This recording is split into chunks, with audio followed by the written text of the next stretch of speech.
توطئه کودتای جمعی از نظامیان ضد انقلاب. در مورد کودتای نوژه چه می‌دانی؟ کشف و خنثی‌سازی کودتای شبکه نقاب. با ما همراه باشید تا کودتای نوژه را از شکلگیری تا شکست مورد بررسی قرار دهیم.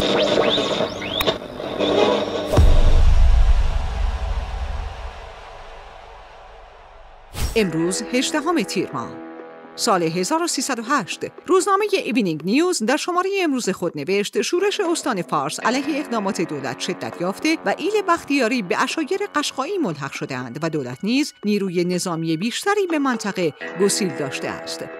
سال 1356 امروز در حالی که وزیر کشور عراق در تهران سرگرم امضای موافقتنامه فرهنگی با طرف ایرانی خود بود، نامه‌ای با امضای 20 نماینده کنگره آمریکا منتشر شد که در آن قید شده بود در دهه 1970 نیکسون رئیس جمهور آمریکا و کیسینجر وزیر خارجه آمریکا از طریق شاه ایران کردهای عراق را برای تضعیف رژیم بغداد مورد حمایت قرار دادند.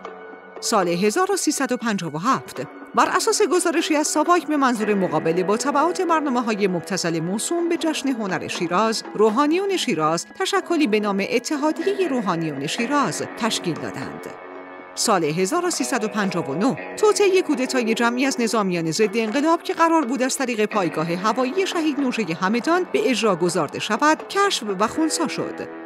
سال 1363 در همایشی که در زمینه تحولات خلیج فارس در لندن برگزار شد، مقامات و کارشناسان انگلیسی در سخنان خود هیئت‌های عرب شرکت کننده را از عواقب پیروزی ایران در جنگ با عراق ترسانده و این پیروزی را برای منافع غرب خطرناک خواندند.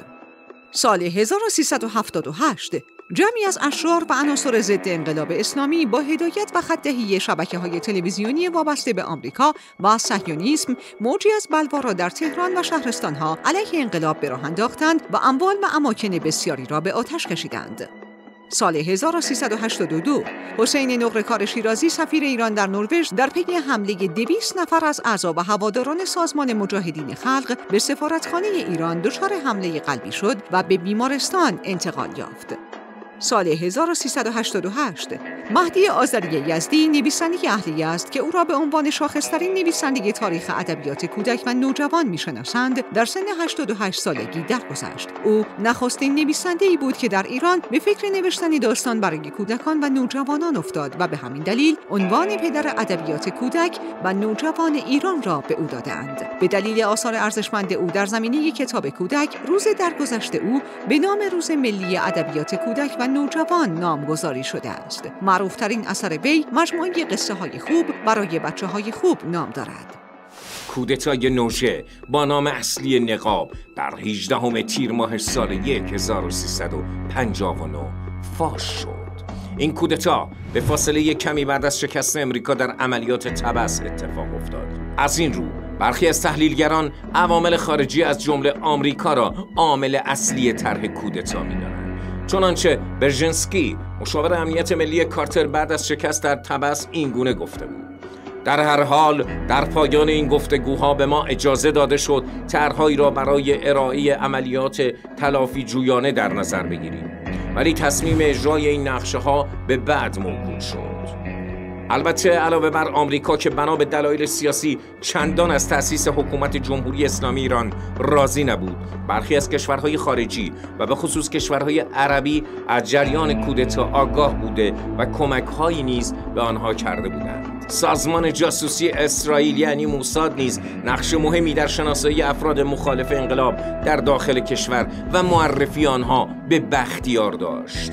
عوامل داخلی کودتا نیز متشکل از برخی افراد ساواک و ناراضیان حکومت جمهوری اسلامی بودند که تصمیم داشتند با انجام کودتا امام را به شهادت رسانده و بختیار را به جای او به کشور بازگردانند. عملیات نوژه با جذب تعداد زیادی از خلبانان و افراد نظامی که بسیاری از آنها بازنشسته بودند از پایگاه هوایی نوژه ترریزی می‌گردد. نوژه در 50 کیلومتری شهر همدان قرار دارد و بنا به ویژگی‌هایی جهت انجام عملیات مناسب به نظر می‌رسید. از جمله آنکه این پایگاه دارای هواپیما بود و از نظر مسافت به تهران نزدیک بود.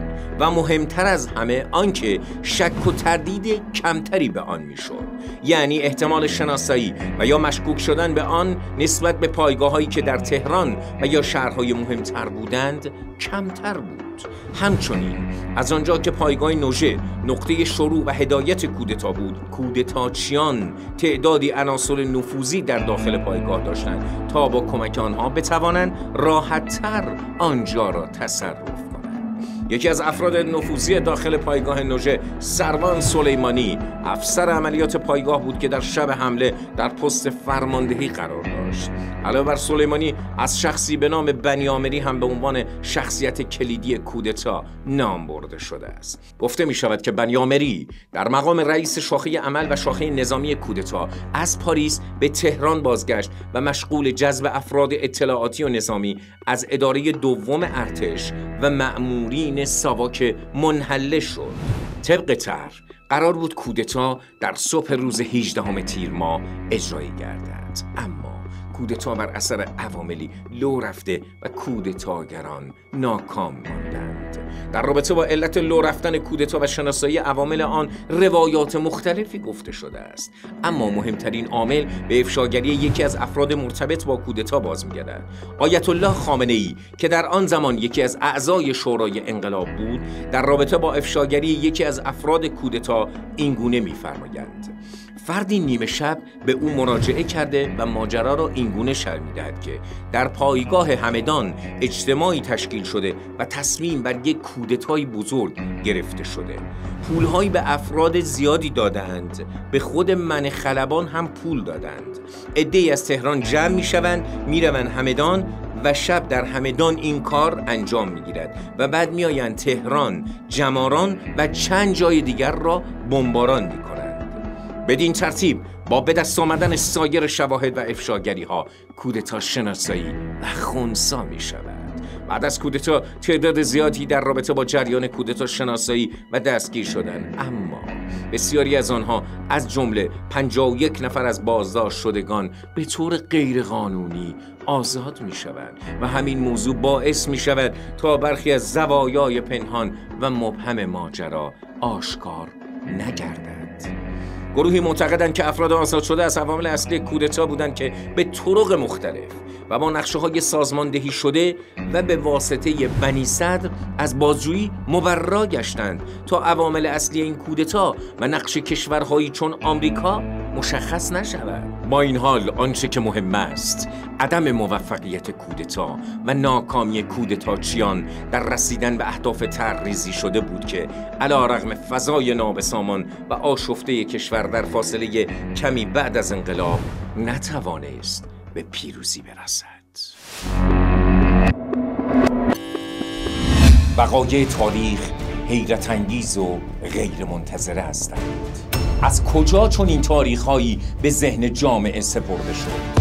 کدام روایت‌ها حقیقت دارند؟ مردمی که تاریخ نمی‌دانند محکوم به تکرار دوباره آن هستند. با ما همراه باشید در این سفر